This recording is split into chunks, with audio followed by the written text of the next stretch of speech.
এই অন্তর্বর্তীকালীন সরকার শহীদ এবং আহতদের রক্তের উপরে দাঁড়িয়ে এই অন্তর্বর্তীকালীন সরকার গঠিত হয়েছে।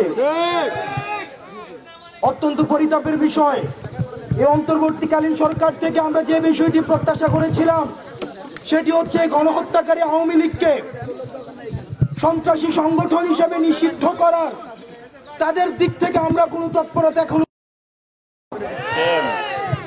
সংগ্রামী সহযোদ্ধা, আপনারা দেখবেন এই বিচারের কালেক্ষেপণের মধ্য দিয়ে আমরা সন্দেহ করছি অন্তর্বর্তীকালীন সরকার আওয়ামী লীগকে পুনর্গঠিত হওয়ার সুযোগ দিচ্ছে। আপনারা দেখছেন অতীতের ন্যায় সন্ত্রাসী কায়দায় আওয়ামী লীগ বিভিন্ন জায়গায় চোরাগুপ্তা হামলা চালাচ্ছে। অতীতে যেভাবে আওয়ামী লীগ জানমালের জন্য এবং বাংলাদেশের জন্য হুমকি হিসেবে বিবেচিত হতো, যেভাবে আওয়ামী লীগ ভারতের এক্সটেনশন হিসেবে বাংলাদেশে ইমপ্ল্যান্টেড ফোর্স হিসেবে কাজ করেছে, এখনো পর্যন্ত সেভাবে কাজ অব্যাহত রেখেছে। আমরা সন্দেহের চোখে দেখেছি। অন্তর্বর্তীকালীন সরকারের কাছে আমাদের প্রত্যাশা ছিল এই অন্তর্বর্তীকালীন সরকারের প্রথম এবং প্রধান সংস্কার হবে আওয়ামী লীগকে, এই গণহত্যাকারী আওয়ামী লীগকে ফ্যাসিস্ট সন্ত্রাসী সংগঠন হিসেবে নিষিদ্ধ করবে। যেহেতু অন্তর্বর্তীকালীন সরকার দৃশ্যমান কোনো পদক্ষেপ নেয়নি এবং আমরা দেখেছি, আমরা বিভিন্ন সময় আমরা তথ্য পেয়েছি এখানে বিভিন্ন তাদেরও অনিচ্ছা রয়েছে। আমরা উপদেষ্টাদেরকে বলতে চাই, আপনারা ছাত্র নাগরিকের আপনারা রক্তের উপরে দাঁড়িয়ে উপদেষ্টা হয়েছেন। সুতরাং আপনারা যদি মনে করেন আপনারা আপনাদের কোটচালের মধ্য দিয়ে আওয়ামী লীগকে আবার পুনর্বাসন করবেন, সেটির চেষ্টা হয়েছিল বিদায় আজকে আবার আমরা যমুনার সামনে দাঁড়াতে বাধ্য হয়েছে। ডক্টর মোহাম্মদ ইউনূস, আমরা আপনার কাছে শ্রদ্ধার সাথে আমরা আপনার কাছে বলতে চাই, শহীদদেরকে সাথে নিয়ে, শহীদদের পরিবারদেরকে সাথে নিয়ে, আহতদেরকে সাথে নিয়ে আমরা বলতে চাই আর কোনো টালবাহানা চলবে না। আপনি যে আওয়ামী লীগকে রাজনৈতিক দল বলছেন, আওয়ামী লীগ কখনোই কোনো রাজনৈতিক দল নয়। আমরা দেখেছি স্বাধীনতা পরবর্তী সময়ে বাকশাল কায়েমের মধ্য দিয়ে দেশে এক ধরনের গণতন্ত্র পরিবর্তে শেখ মুজিব মাফিয়াতন্ত্র চালু করেছিল। আমরা পরবর্তীতে দেখেছি আমরা শেখ মুজিব নিজস্ব বাহিনী দিয়ে জাসদের 30,000 নেতা কর্মীকে হত্যা করেছে। আমরা পরবর্তীতে দেখেছি কিভাবে নৃশংসভাবে আওয়ামী লীগের লুটতরাজের কারণে আমাদের ৭৪-এর বন্যায় 15 লক্ষ মানুষ মৃত্যুবরণ করেছে। আমরা দেখেছি পরবর্তী সময়ে যখন হাসিনা ক্ষমতায় এসেছে, হাসিনা শুধুমাত্র ক্ষমতায় থাকাকালীন যে শুধুমাত্র ফেসিবাদী আচরণ করেছে বিষয়টি এমন নয়। ক্ষমতার পূর্বেও আমরা লগি বৈঠার আচরণ আমরা হাসিনার কাছ থেকে আমরা দেখেছি। লগি বৈঠা দিয়ে বাইতুল মুকাররমের সামনে পিটিয়ে পিটিয়ে মানুষ হত্যা করতে আমরা দেখেছি। ক্ষমতার স্বাদ পাওয়ার সাথে সাথে 2009 সালে আমাদের ফার্স্ট লাইন অফ ডিফেন্স দেশপ্রেমিক আমরা দেখেছি যে বিডিআর সদস্যদেরকে হত্যা করা হয়েছে। আমরা দেখেছি পরবর্তী সময়ে এই আওয়ামী লীগের হাতে রক্ত লেগে রয়েছে। আওয়ামী লীগ 2013 সালে শাপলা হত্যাকাণ্ডের মধ্য দিয়ে দাড়ি টুপিওয়ালা ইসলাম প্রিয় ভাইদেরকে রাতের অন্ধকারে হত্যা করেছে। এই আওয়ামী লীগের হাতে ইতিহাসের স্তরে স্তরে রক্ত লেগে রয়েছে। আমরা পরবর্তীতে দেখেছি কিভাবে আমাদের মোদি বিরোধী আন্দোলনে কিভাবে আওয়ামী লীগ হচ্ছে আমাদের মোদি বিরোধী আন্দোলনে ব্রাহ্মণবাড়িয়া এবং ঢাকা সহ বিভিন্ন জায়গায় আমাদের 25 ঊর্ধ্ব দেশপ্রেমিক জনতাকে হত্যা করেছে। প্রিয় সহযোদ্ধা, জুডিশিয়াল কিলিং এর মধ্য দিয়ে আমরা দেখেছি, জুডিশিয়াল কিলিং এর মধ্য দিয়েও আমাদের দেশে নাগরিকদেরকে হত্যা করা হয়েছে, আলেম উলামাদেরকে ফাঁসিতে ঝুলানো হয়েছে। আপনারা দেখেছেন দেলাওয়ার হোসেন সাঈদীর রায় যখন দেওয়া হয় সেদিনও ঝালকাঠিতে কিভাবে আমাদের যৌথ বাহিনী নৃশংসভাবে মানুষকে হত্যা করেছে। ইতিহাসের স্তরে স্তরে এই রাজনৈতিক দলটি শুধু মানুষকে হত্যা করেছে। পরবর্তীতে আপনারা দেখেছেন 2024 সালে ছাত্র নাগরিকের উপরে ক্ষমতা টিকিয়ে রাখার জন্য কিভাবে হত্যা করেছে, মায়ের মুখ খালি করেছে। আপনারা দেখেছেন শত শত স্ত্রীকে বিধবা করেছে, শত শত মাকে সন্তান হারা করেছে। আমরা এই আওয়ামী লীগকে আপনি যদি রাজনৈতিক দল হিসেবে ডক্টর ইউনূস দেখেন, আমরা বাংলাদেশি যারা রয়েছি, আমরা বাংলাদেশ পন্থী যারা রয়েছি, আওয়ামী লীগকে রাজনৈতিক দল হিসেবে দেখি না।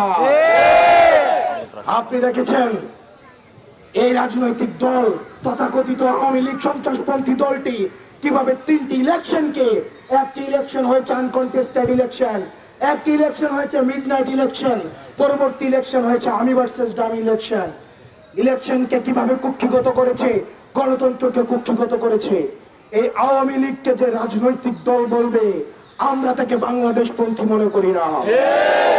ডক্টর মোহাম্মদ ইউনূস, আমরা স্পষ্ট ভাষায় বলতে চাই, এই গাছের শিকড় রেখে আপনি ডালপালা কাটে আমাদেরকে মূলা ঝুলাবেন, স্বেচ্ছাসেবক লীগ, ছাত্রলীগ এবং যুবলীগকে নিষিদ্ধ করবেন, আর আমরা এখান থেকে চলে যাব। যতক্ষণ না পর্যন্ত আওয়ামী লীগকে, ফ্যাসিস্ট গণহত্যাকারী আওয়ামী লীগকে সন্ত্রাসী সংগঠন হিসেবে ঘোষণা দিয়ে নিবন্ধন বাতিল করে রাজনৈতিক কর্মসূচি নিষিদ্ধ করার মধ্য দিয়ে তাদেরকে নিষিদ্ধ করা হয় এবং বিচারিক প্রক্রিয়া সুস্পষ্ট রুটম্যাপ আমাদের সামনে উপস্থাপন করা হয়, ততক্ষণ পর্যন্ত আমরা এই রাজপথ ছাড়ব না। আমরা স্পষ্ট ভাষায় বলতে চাই, অন্তর্বর্তীকালীন সরকারকে আমরাই বসিয়েছি, আমরা আপনার সহযোগিতা চাই। আপনি ফ্যাসিস্টকে পুনর্বাসনের যারা করার চেষ্টা করছে, তাদের মধ্যে আমরা আপনাকে দেখতে চাই না। সেজন্য প্রিয় দেশবাসী, আজকে 5 জুম্মা আমরা এই যমুনার সামনে ফোয়ারাতে মঞ্চ তৈরি করা হচ্ছে। এই ফোয়ারার সামনে আমরা সর্বদলীয়, নানা মত এবং নানা পথ, যারা ফ্যাসিবাদ বিরোধী প্রতিটি রাজনৈতিক দল, ফ্যাসিবাদ বিরোধী প্রতিটি রাজনৈতিক শক্তি, ফ্যাসিবাদ বিরোধী সাংস্কৃতিক শক্তি, ফ্যাসিবাদ বিরোধী যারা এই গত দীর্ঘ 1.5 দশকের বেশি সময় ধরে নির্যাতিত হয়েছে, নিপীড়িত হয়েছে, বিডিআর পরিবার, শাপলা হত্যাকাণ্ডের শিকার যে পরিবারগুলো রয়েছে, গুম খুনের শিকার যে ফ্যামিলিগুলো রয়েছে, আমরা সবাইকে সাথে নিয়ে আমরা আজকে এই ফোয়ারার সামনে থেকে এই হাসিনার এই রাজনৈতিক দলটিকে সন্ত্রাসী সংগঠন হিসেবে আপনি যখন ঘোষণা দিবেন, সেই জায়গা থেকে আমরা এই ঘোষণা নিয়ে ফোয়ারা থেকে আমরা বাসায় যাব। সে পর্যন্ত সারা বাংলাদেশের জনগণকে আমরা বলবো, আপনারা নেমে আসুন। আপনারা জনতার কাতারে যেভাবে 5 আগস্টে নেমে এসেছিলেন, যেভাবে জুলাই নেমে এসেছিলেন, ঠিক সেভাবে নেমে আসুন। আমরা 5 জুম্মা ঢাকা শহরের যতগুলো মসজিদ রয়েছে, ঢাকা শহরের যতগুলো মানুষ রয়েছে, আমরা মসজিদে মসজিদে আমাদের প্রত্যেকদের ইমামদের কাছে আমাদের আহ্বান থাকবে, আপনারা মসজিদে মসজিদে অ্যানাউন্স করবেন। আপনারা ভুলে যাবেন না, আপনাদেরকে এই আওয়ামী লীগ দাড়ি টুপি টেনে টেনে মসজিদ থেকে বের করেছে। আপনার খুতবা পর্যন্ত গণভবন থেকে ঠিক করে দেওয়া হতো। প্রিয় সহযোদ্ধা, অন্যান্য যে ধর্মাবলম্বী ভাইয়েরা রয়েছেন, আমরা বাংলাদেশপন্থী প্রত্যেকটা নাগরিক সবাইকে আমরা আহ্বান জানাবো, আজকে 5 জুমা আমরা আজকে ফোয়ারার সামনে থেকে আমরা ইন্টারকন্টিনেন্টালে যে রাস্তা রয়েছে, যে রাস্তা বাংলা মোটর পর্যন্ত গিয়েছে, এই পুরো রাস্তা আমরা আজকে জনসমুদ্রে পরিণত করব। প্রিয় সহযোদ্ধা, আজকে বোঝা যাবে কারা আওয়ামী লীগের নিষিদ্ধ চায় আর কারা ব্যাকডোর ডিপ্লোমেসিতে ব্যস্ত। সারা বাংলাদেশের জনগণকে আমরা বলবো, 5 জুমা আপনারা হচ্ছেন ফোয়ারার সামনে নেমে আসুন, আওয়ামী লীগ নিষিদ্ধ করেই আমরা ঘরে ফিরবো। ওই জেগেছে রে জেগেছে, লেগেছে রে লেগেছে, ব্যান ব্যান ব্যান ব্যান ব্যান ব্যান ব্যান ব্যান ব্যান ব্যান ব্যান ব্যান।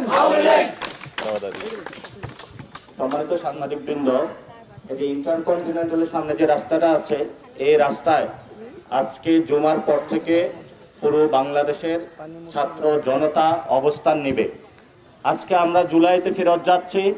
আমরা কোনো দল বুঝি না, আমরা বিএনপি বুঝি না, আমরা জামাত বুঝি না, আমরা এনসিপি বুঝি না, আমরা একটাই বুঝি, বাংলাদেশে একটাই, সেটা হলো জুলাইয়ের যুদ্ধরা আজকে রাজপথে ফয়সালা করবে বাংলাদেশ আওয়ামী লীগের। আপনারা পাড়ায় মহল্লায় ভাই বোন পরিবারে সকলকে আজকে আহ্বান জানাবেন, আজকে রাজপথে আমরা আওয়ামী লীগের ফয়সালা করে আমরা আমাদের ঘরে ফিরব। আজকে আমরা দেখব কারা বাংলাদেশ আওয়ামী লীগের নিষিদ্ধ চায় আর কারা বাংলাদেশের আওয়ামী লীগ নিষিদ্ধ চায় না। রাজপথে আজকে ফয়সালা হবে। সকল দল যারা নেতা কর্মী রয়েছেন, আপনারা গত 15 বছরে যে ভিক্টিমাইজেশন হয়েছেন, গুম হয়েছেন, খুন হয়েছেন, কিন্তু আপনাদের যারা দলীয় লিডার ছিল সেই লিডারদেরকে আপনারা কোথাও পান নাই। আপনারা জনগণ, আপনারাই শক্তি, আপনারাই গুম হয়েছেন, আপনারাই খুন হয়েছেন, আপনারাই জেলে গিয়েছেন। আপনারাই যদি আজকে রাজপথে নেমে আসুন, তাহলে এই ইন্ডিয়ান যে এক্সটেনশন 1972 সালের যে সংবিধান দিয়ে বাংলাদেশে চেপে বসেছিল, আজকে আমাদের আরেক স্বাধীনতার স্বপ্ন বোর এসেছে। আজকে বাদ জুমা সকল বাংলাদেশের নাগরিক আপনারা আজকে এখানে ইন্টারকন্টিনেন্টালের সামনে মঞ্চ তৈরি হচ্ছে, ঐক্যবদ্ধভাবে জমায়েত হন। আজকে আমরা রাজপথের ফয়সালা নিয়ে ঘরে ফিরবো ইনশাআল্লাহ। সেই লড়াইয়ের অগ্রিম অভিনন্দন জানিয়ে আমাদের প্রেস কনফারেন্স এখানে সমাপ্ত হলো। তবে জুমা পর্যন্ত এখানে আমাদের অবস্থান কর্মসূচি চলবে। জনতা যখন সেখানে মহির উপর সমুদ্রে সবাই ঐক্যবদ্ধ হবে, আমরা এখান থেকে মিছিল নিয়ে সেখানে তাদের সাথে ঐক্যবদ্ধভাবে জয়েন করব। ধন্যবাদ সকলকে।